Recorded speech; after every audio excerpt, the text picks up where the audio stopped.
The gaming industry in 2003 was a very different landscape, and Manhunt emerged as a game that perhaps wasn't suited to its time, or possibly to any time, even today. To fully grasp the story behind it, let's dive into how Manhunt came to be, why it faced so much controversy and outright bans, and uncover the chaos and events that defined everything surrounding Manhunt. The origins of Manhunt trace back to a time even before GTA 3 disrupted the gaming world or players encountered the City of Liberty. In fact, development on the game began in 1999 when a team at Rockstar North and then known as DMA Design, chose to break away from the expectation of simply creating another GTA title. This was the same team behind Body Harvest for the Nintendo 64. Manhunt was designed to address an industry increasingly under fire and facing scrutiny for violent content, with critics arguing that games were a negative influence on youth and even contributed to real-world violence. That year, following the tragic Columbine event in Colorado, Doom was heavily criticized for its influence. Despite this, the team at the Scottish studio was on the verge of creating something that would make other violent titles seem tame, even surpassing GTA in its intensity. The idea for Manhunt stemmed from Sam Houser's vision for Rockstar to develop a horror game. According to Rockstar North writer Christian Cantamessa, Houser requested Cantamessa and a small team to bring this concept to life with one strict guideline: no zombies, ghosts, or supernatural elements. Rockstar, still in a phase of experimentation with technology and themes, gave Cantamessa and illustrator Alan Davidson the freedom to shape this unique concept. The writer notes that one of Alan Davidson's concept artworks depicted the player fleeing under a bridge, with no enemy directly visible, only shadows of pursuers looming behind. This sparked an idea for Cantamessa, who referenced A Clockwork Orange by Stanley Kubrick, telling J-Video magazine that he envisioned, "Wouldn't it be interesting if, in this game, you played the homeless man that Alex and his gang chase?" But rather than a relentless Terminator-style pursuit, they wanted to create a horror experience. Cantamessa considered, what if someone was making a snuff film, recording your every move until the end? Davidson further explains that this led to designing the game within an environment where the player is relentlessly hunted by gangs, exploring the darkest aspects of human nature in a grim urban horror. Inspired by VHS aesthetics, the game was given a CCTV-style filter, fitting seamlessly into its narrative. Here, James Earl Cash, the main character and a prisoner saved from execution, finds himself forced into a deadly game in an abandoned city, destroying gangs under the direction of a twisted filmmaker. The director has cameras all over the city, adding a brutal film-like quality to each execution, as Cantamessa described, like someone making a movie, a deeply disturbing movie. The game's themes unsettled even Rockstar employees. Jeff Williams, a former employee, shared in a blog that very few within the studio actually wanted to work on Manhunt. This reluctance only grew after the release of GTA 3 and Vice City, almost leading to a staff rebellion. Williams explained that while the violence in GTA allowed for ethical playthroughs, completing missions without harming innocents or killing anyone undeserving of it, in Manhunt, the violence felt disturbingly real and was the central focus of gameplay. For many developers, this lack of justification crossed the line, creating a sense of discomfort within the studio. Yet, these were only some of the challenges Manhunt faced in its design and the development. The game's development used the Criterion Renderware engine, which was chosen for its potential to create a more immersive experience. However, Rockstar's technical director at the time, Obi Vermey, noted that this choice also made movement difficult. Tasks like navigating stairs or peeking around corners were challenging due to the engine's limitations. Eventually, Leslie Benzies, the producer of Manhunt, made the call to switch to a third-person perspective, which made gameplay smoother and simplified development. While Renderware helped by optimizing resources within closed environments, focusing on only what was within the walls, it also posed challenges in processing time. Rendering environments was so demanding that artists often had to leave their computers running overnight. If there was even a minor geometry error, like an incomplete wall, the render would fail, forcing them to start over. Another issue was that every time a hunter character loaded, the game would briefly freeze. To avoid these interruptions, all hunters had to be preloaded when a level started, which taxed resources. The team also had ambitious plans for artificial intelligence. They wanted to divide enemies into squads of 4, each with a leader who could communicate with other squad leaders. The player would have a radio to eavesdrop on these communications. If the player was discovered or if an enemy encountered something unusual, An alert system similar to Metal Gear Solid's would activate, with orders relayed to all enemies.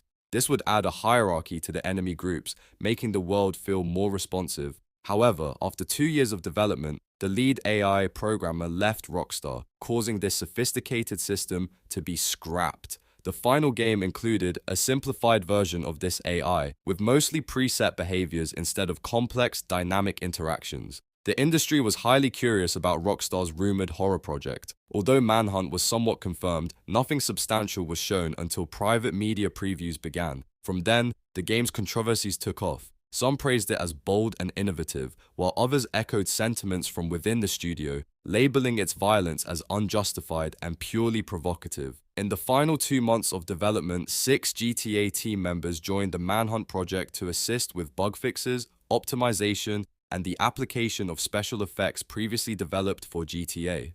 The project was initially titled Project Manhunt, and although Rockstar New York proposed several alternative names, none resonated enough to replace it.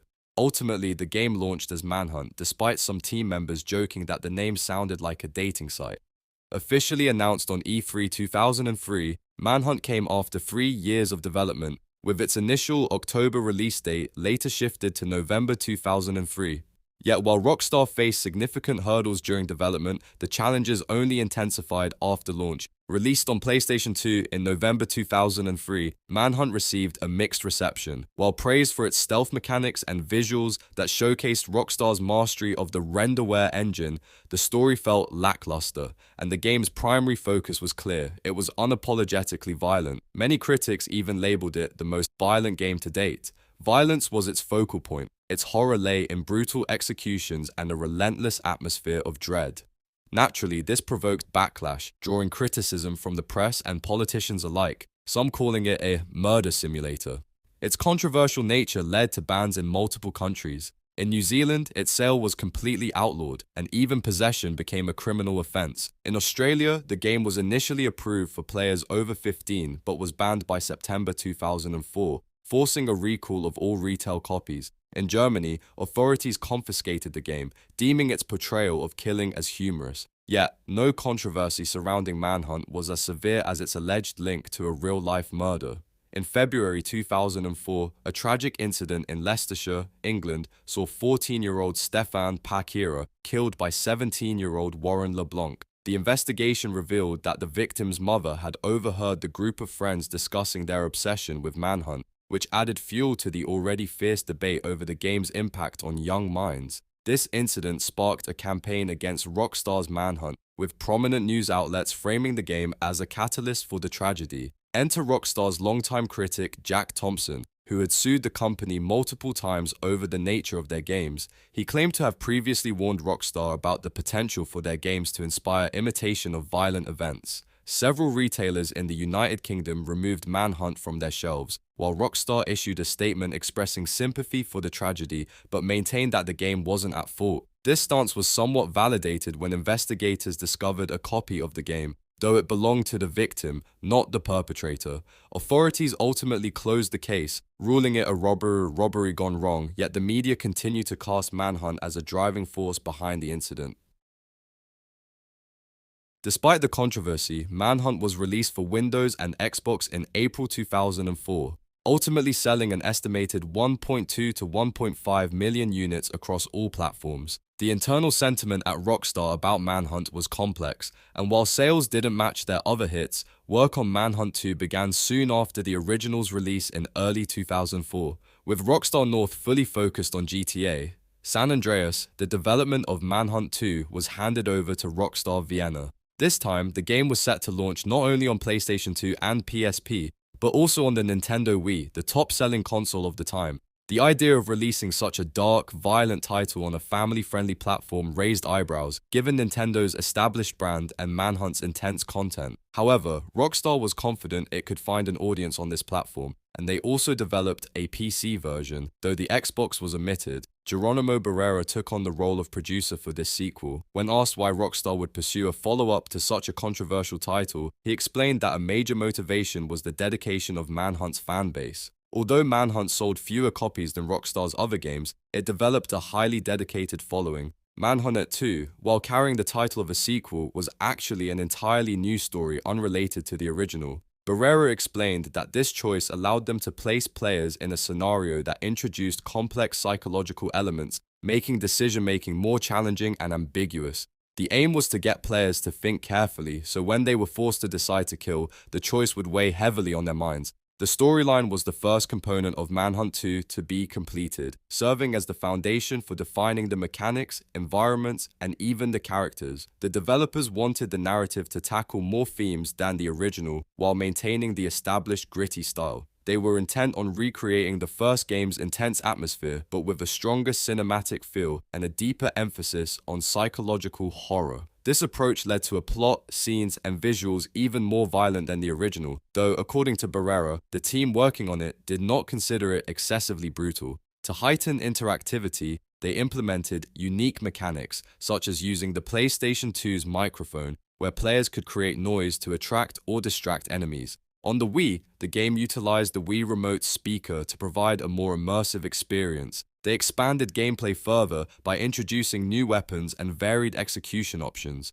For example, if players were unarmed, they could still perform executions by using elements within the environment. Initially, the game was once again developed on the Renderware engine, but 2 years into production, in May 2006, Rockstar unexpectedly closed the studio. Without warning, the office with over 110 employees shut down overnight, leaving some staff unable to even access the premises. Rockstar cited cost-cutting measures as the reason for this abrupt action, which led to Manhunt 2's development transferring to Rockstar London. Once news broke that a new Manhunt game was in the works, the discussions, criticism, and media sensationalism reignited. However, this time around, Rockstar faced a new precedent that complicated Manhunt 2's release. When Rockstar submitted the game for rating, they did not receive the result they expected. The infamous murder case linked to the first Manhunt resurfaced in public discussions, with Rockstar reiterating that the case had concluded with no legal liability on their part. Despite this, attorney Jack Thompson once again campaigned to have Manhunt 2 banned.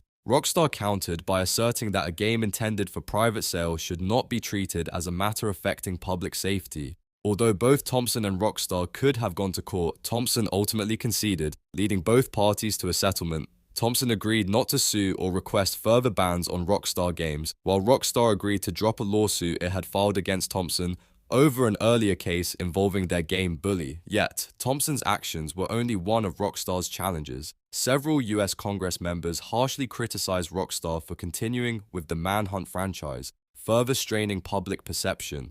But Rockstar's largest setback came when they submitted Manhunt 2 for official classification. The British Board of Film Classification, BBFC, and its Irish counterpart refused to rate the game.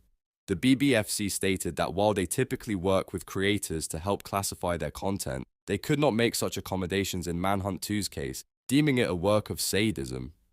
This rejection triggered a broader crisis for Rockstar. In the United States, the Entertainment Software Rating Board, ESRB, assigned the game an adults-only rating, effectively barring it from retail chains like Walmart, GameStop, and Target.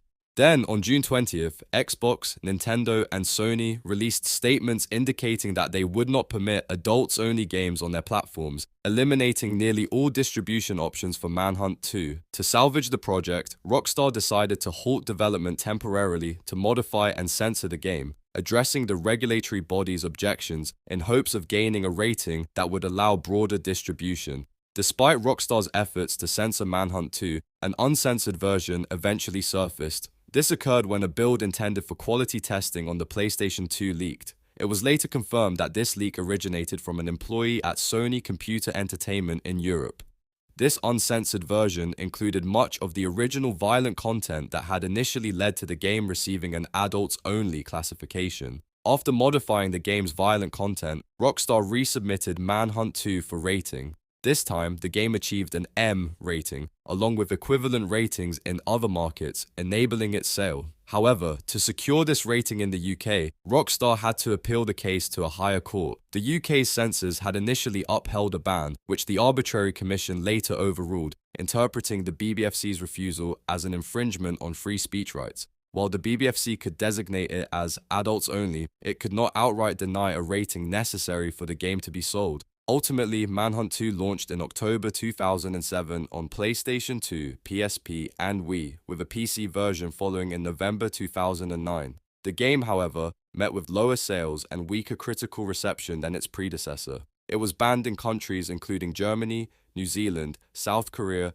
and Malaysia, with attempts to restrict it in additional regions. Sales estimates for Manhunt 2 indicate that it sold approximately a third of what the original Manhunt achieved, reaching around 500,000 copies. The world had made it clear that there was little place for Manhunt in mainstream gaming. Despite a dedicated fanbase, Manhunt pushed the boundaries of gore and violence in ways that proved too extreme for public acceptance. This intense level of violence faced significant pushback, and when considering factors like low sales, Rockstar's shift toward different types of projects, and the prevailing market trends, it seems unlikely that a third installment is on the horizon. While there are indeed modern games that depict violence with high realism, Manhunt carries a unique stigma that may be impossible to shake. Its dark themes set it apart even from other violent franchises like Mortal Kombat.